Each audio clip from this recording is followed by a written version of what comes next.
the economic aspect of things, because some 6 months ago we were saying to ourselves, boy, the poor parents in the year 2008. And why would that be? Well, because most of those parents of college-age kids are going to run into a huge shock this fall when their kids don't go back to school because of the total breakdown of the funding system for the colleges. Right.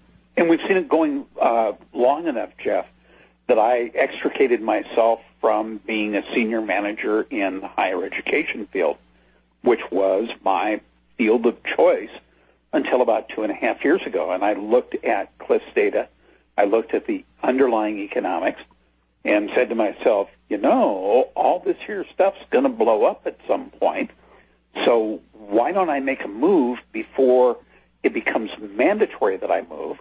Right. And my wife and I chose to get a little place out in the sticks and raise goats and do a little farming. Yeah, yeah. You know, and it's not like we couldn't have.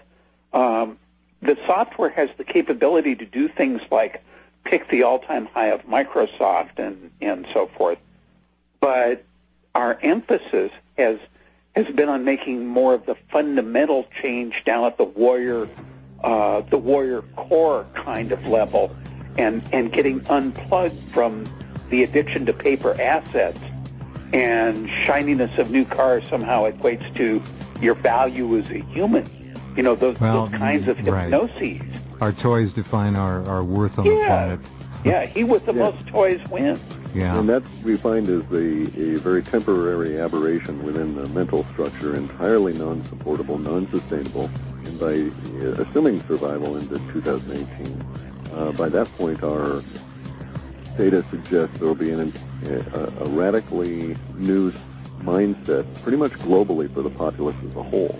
And it won't be a question of competition, because survival will be cooperation at a level that we're not yet prepared to describe. Not yet prepared to describe, and few are prepared to face. Hold on, be right back. Okay, welcome back. Glad you're along on this Friday night. George and Clif are here, and these gentlemen are just doing some amazing things. All right, I'm not quite sure where we are when we pause there. There's so much to talk about. Can you guys stay a little longer tonight? Sure.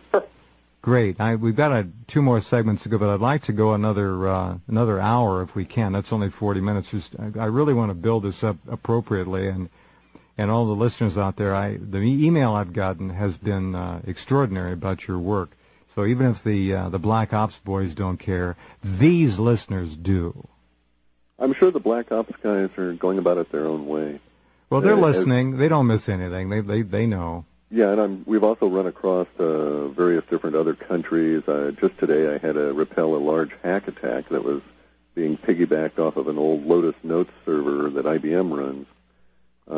And most of them are coming from Finland. And what kind of an attack, Clif? They were attempting to come in via particular TCP ports. But the issue is that I don't think they understand how my setup is here. I have a couple of honeypots, and my servers are. You're not about to get hacked. It doesn't work. It's very difficult. Yeah, and even if you get into my personal machine, you don't get much. So. What do you think they were trying to get? Your software? I don't know. Maybe the database, maybe the lexicon. Those parts of it are very unique. We have run across the Chinese military. Right, you mentioned that. Yeah, we've captured some of their source code, and they're doing the same thing, very sophisticated. And again, they're doing it at the same level that we are, where we don't really care who says what to whom. We care what is being said and how it was different from what was being said about the same subject a week ago or 2 weeks ago or a year ago. And the Chinese are also looking at things that way in a very archetypical level.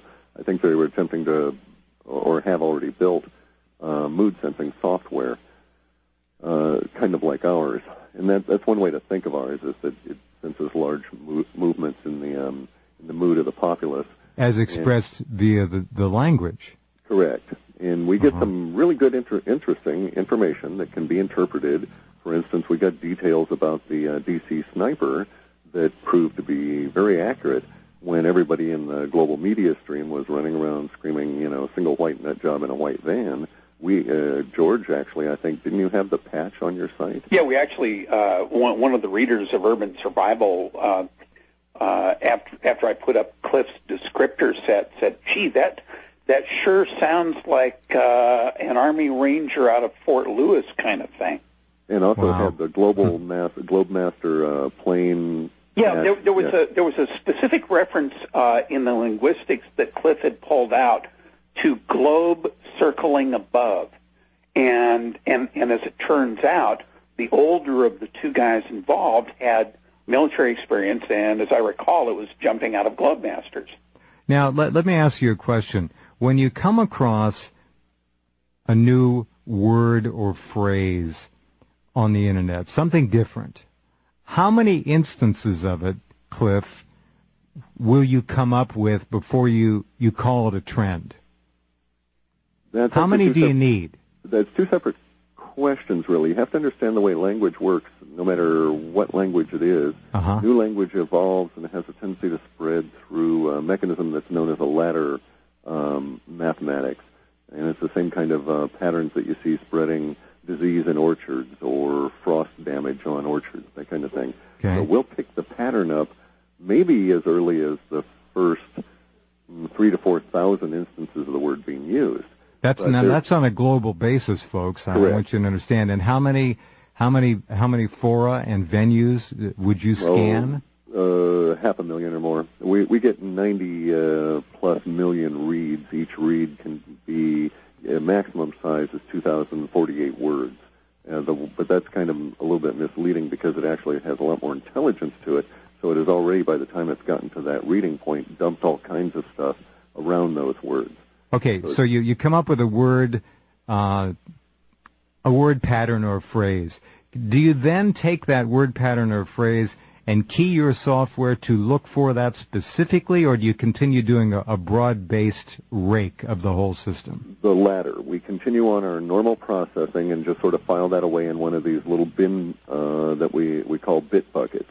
And sort of stash it over there and pay attention to it when it shows up repeatedly and doesn't die off. You have to understand that there's a lot of attempts to deliberately create slang, and a lot of slang that's regional or whatever, and thus we might see 30, 40, 50,000 instances of it, and it dies off. It never catches fire. Deliberately, just as a social aberration, just as a social quirk, or is this being deliberately done to a clique, a group? Okay, I got you. All right. So as George is saying, slang. Okay. Yeah, and sometimes it's just not worth pursuing in any case because you can see, for instance, that it's a setup for, particularly we're seeing it in the video game industry now, where they'll try and create certain memes 3 to 4 months before the video game is out and try and build up some pre-set-up response in an emotional fashion. Now, how subtle are they at doing this? They're not very. It's the same kind of issue as with the Black Ops people or whoever and their digital presence. Really, the only thing they can do is attempt to manipulate the grosser emotions. They don't understand the nature of the linguistics, and in fact, what they're revealing about their attempts, just by the language they're using, is very enlightening. Because bear in mind, these people, although they're smart, they're not immune from leaking out their own motivations within the domain set of the language. And so what's really curious here, Jeff, is when Clif is going out looking at a mainstream power-that-be kind of a website to get the seeding language, which is kind of think of it as a starting point when you want to find out what the powers that be are thinking. Okay, seeding language. Go read language, a power-that-be website. Got it. Okay, and then what gets really interesting, Clif, the last couple of 3 months, it's been bespoke fear is starting to leak. Yeah, the powers that be are very definitely afraid, and it's showing in a number of levels, perhaps down 8, 10, maybe 12 different levels down from the word fear. So we bust up fear, and we have put the fear at the top of the list, and then what we do is we decide what adjectives help describe fear. Trembling all the way up through involuntary bodily functions. And so if we were to find many references that at an archetypical level went to involuntary bodily functions, we know that the level of fear is very high because those adjectives are in the secondary. Okay, when we come back, I want to spend a little bit of time and ask you to define that high level that is evidencing fear. Who is it? Is this Washington, D.C.? Is this Washington, D.C. Tel Aviv and the London banking interests, or is this something else? This is very interesting, very important. Be right back in just a couple minutes. Let me invite you to drop by Rense.com. We do present real journalism for you, and remember, I don't approve of all the stories up there. I don't agree with them. That's not my job. My job is to try to give you material to help you understand better what's going on around you. Be right back.